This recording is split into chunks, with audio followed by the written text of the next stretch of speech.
So today I want to do something different. I want to talk about the future. Specifically, I want to talk about 2027. Now I know what you are thinking. Nobody can predict the future. And you are right. Nobody can predict the future with certainty. But here's what I want to tell you before we begin. I am the person who predicted in July 2024 that Trump would win the election. I predicted that America would go to war with Iran. I predicted that Iran would not surrender. All three of those predictions came true. So when I tell you what I think 2027 looks like, I want you to take it seriously. Not as prophecy, not as certainty, but as the most logical projection of the trends already in motion. And what I see when I look at 2027 is deeply unsettling. 5 predictions, each one serious on its own, all 5 happening simultaneously. So let us begin. Prediction 1, the ground invasion begins, and it becomes a quagmire. So the first prediction is the one that most people are already sensing, but nobody wants to say out loud. America is going to send ground troops into Iran, a full-scale ground invasion, and it is going to become a quagmire. Now let me explain why this is inevitable, and why once it starts, it cannot stop. The first reason is Donald Trump himself. Donald Trump sees this war in Iran as crucial to achieving his personal mission. This is not just a foreign policy choice for him. This is existential. This war gives him justification for emergency powers. This war gives him justification for a national draft. This war gives him justification for deploying the National Guard to American cities. The war is his vehicle for transforming America. So there is no off-ramp for Trump. The second reason is the Pentagon. The military-industrial complex does not back out of wars. It never has. And here is why. Think about this. You go to a casino, you lose $1 million. Do you go home? No. Because if you go home, your wife is going to shout at you for the rest of your life. So you stay. You tell yourself, my luck will turn around. One more hand. That is the sunk cost fallacy. And that is exactly how the Pentagon thinks. They have already spent billions of dollars. They have already lost soldiers. They have already committed America's prestige to this war. Going home now means admitting that all of that was for nothing. That is politically and psychologically impossible for the Pentagon. So America keeps going. The 200 Marines become 2,000. The 2,000 become 2,000. The 2,000 become 1,000,000. Mission creep, exactly like Vietnam. In 1965, America sent 3,000 Marines into Da Nang. A limited mission, a defined objective. 4 years later, America had 500,000 troops in Vietnam, from 3,000 to 5,000,000, because once you are inside, you cannot leave. And here is my prediction. 4 years trapped in Iran is optimistic. Possibly 10 years. Possibly 20 years. Because Iran is 4 times the size of Iraq, with a population of 90 million, with the Zagros Mountains, with a military that has been preparing for exactly this war for 20 years. America will send in ground troops, and America will be stuck. That is prediction number 1. Prediction 2, the national draft, and why Gen Z will not go. So by 2027, the framework for a national draft should already be in place. It is possible that legislation has already been passed. It is possible that certain people have already been drafted. And here is the problem with the national draft. Gen Z is not going to go. Let me be honest about this. The idea that you're going to have a national draft and all these young people who have lived relatively comfortable lives compared to their parents. The idea that they're going to go off to a desert mountain fortress in Iran and die as cannon fodder. That sounds absurd. Because Gen Z understands something very clearly. This is not World War II. This is not a war for the survival of America. This is a war that 80% of Americans opposed before it even started, and only 40% support now. Gen Z would rather go to prison than go to Iran.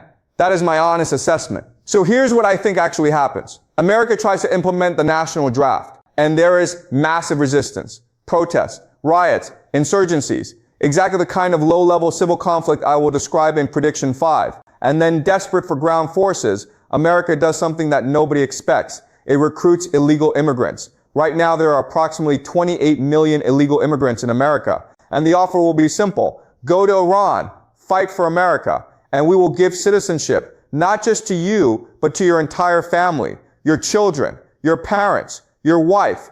And here is the truth that nobody wants to say. For a lot of illegal immigrants, that is actually a compelling offer. That is everything they came to America for, offered in exchange for military service. So the ground forces that fight America's war in Iran, they may not be American citizens at all, They may be people who have nothing to lose and everything to gain. That is prediction number 2. Prediction 3. The National Guard is deployed to every major American city. And now prediction 3. And this is a prediction that will surprise most people because most people are focused on what is happening overseas. They are not paying attention to what is happening at home. By 2027, ICE will be far more powerful than most people currently imagine. And the National Guard will be deployed to every major American city. Not because of crime, not because of terrorism, because the government is preparing for 3 specific things. Number 1, economic collapse. Number 2, financial collapse. Number 3, the implementation of the national draft. Think about this carefully. If the national draft is announced and Gen Z refuses and there are riots in the streets, you need law enforcement in place before that happens, not after, before. And which cities do they expect the greatest resistance in? Democratic cities. Los Angeles, Boston, Chicago, New York, the cities where the professional managerial elite live. The cities where the resistance will be most organized, most vocal, and most determined. So the National Guard is deployed, not as a response to civil unrest, but as preparation for it. And ICE, which already has enormous powers, becomes even more powerful. Because ICE is not just about immigration anymore. ICE becomes the enforcement arm of the national transformation that Trump is trying to implement. This is prediction number 3. And it is already beginning. Prediction 4.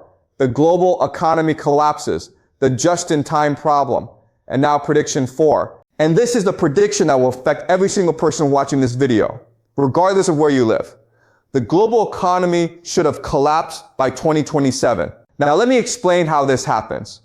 Because most people do not understand the mechanism. They think, okay, high oil prices, uncomfortable but manageable. That is not what economic collapse looks like. Here's what most people do not understand about the global economy.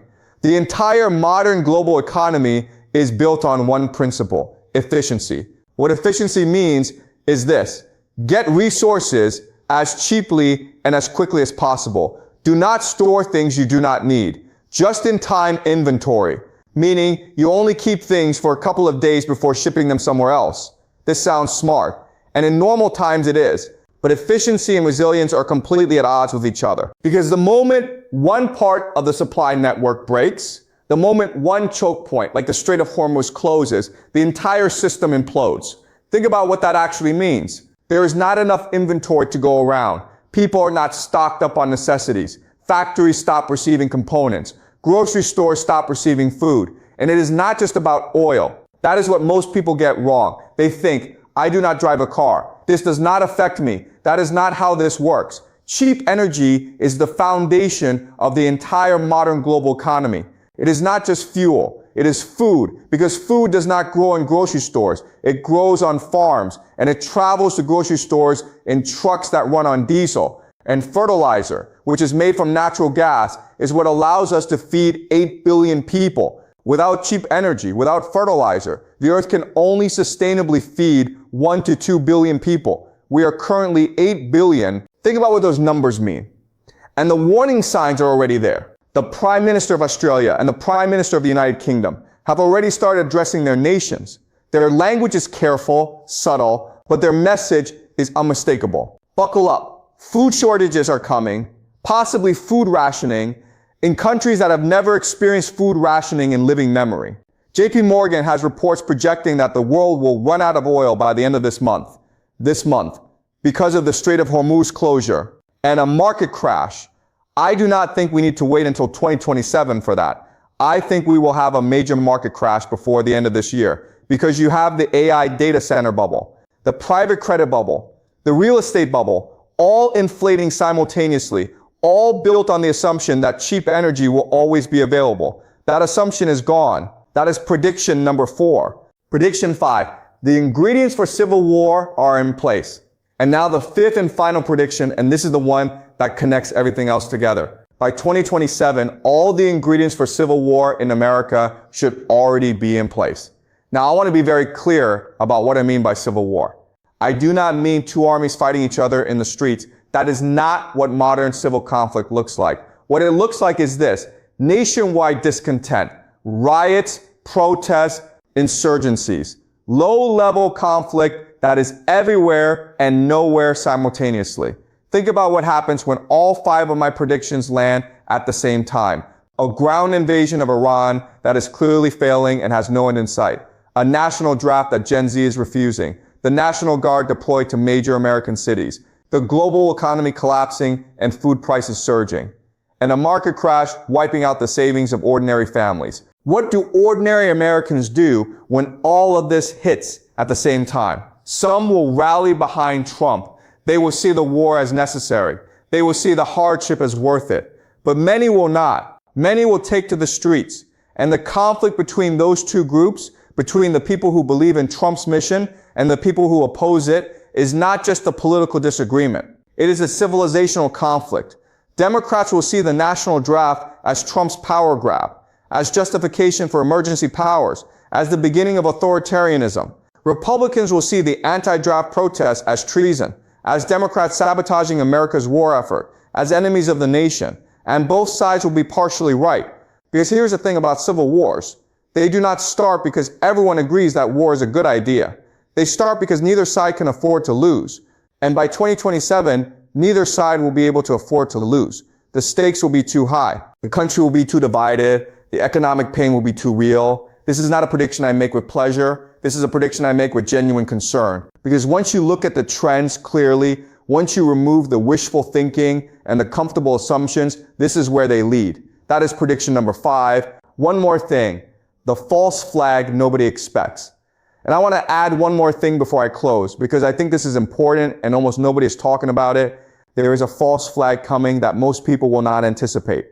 It is not a military false flag. It is not another Pearl Harbor. It is an attack on America's financial infrastructure, the data centers that underpin the entire banking system. Think about what that means. Your bank account right now exists on a server somewhere. What happens if that server gets destroyed? Your money is gone. And here is the counterintuitive insight. This attack, when it happens, may actually be necessary for the transition America is trying to make. Because America right now has too much liquidity in the system. If you have $1 million in the bank, you are not going to work hard. You are going to sit at home and gamble with it. And the entire economy becomes a casino rather than a manufacturing base. The only way to force people back to work, the only way to transition from a finance-based economy to a manufacturing economy is to destroy a significant portion of that accumulated wealth. Force people to start again. Force the boomers who have $3 million in the bank and $5 million in the stock market, force them to work again. So when the attack on the financial infrastructure happens, and I believe it will, understand what you are actually watching. It is not just an attack. It is a controlled demolition of the old economic system to make way for the new one. So let me bring all 5 predictions together. By 2027, America will be trapped in a ground war in Iran with no clear exit. The national draft will be in place, and illegal immigrants will be recruited to fight because Gen Z refuses.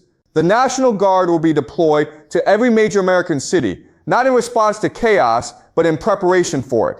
The global economy will have collapsed, supply chains broken, food shortages real, market crash devastating ordinary families, and the ingredients for civil war, nationwide discontent riots, protests, insurgencies will all be in place. These are not independent events. They are connected. They feed each other. The war drives the draft. The draft drives the protests drive the National Guard deployment, the economic collapse drives the desperation drives the civil conflict, and through all of it, sitting in the White House is a man who sees all of this not as catastrophe, but as opportunity. Because the longer the war drags on, the more emergency powers he has, the more he can transform America, the closer he gets to his 3rd term, and the closer he gets to his ultimate mission. Rebuilding America as a self-sufficient North American fortress that no longer needs the rest of the world. Whether he succeeds, whether any of this turns out the way he intends, I honestly do not know. History is full of people who understood the forces they were unleashing and were then destroyed by them. What I do know is this: the trends are clear, the direction is set, and understanding where we are going, even if we cannot stop it, is the first step toward preparing for it. Subscribe for more analysis of this conflict and its consequences explained in simple English. And tell me in the comments, which of these 5 predictions do you think is most likely to come true? And which do you hope I am wrong about? I will see you next time.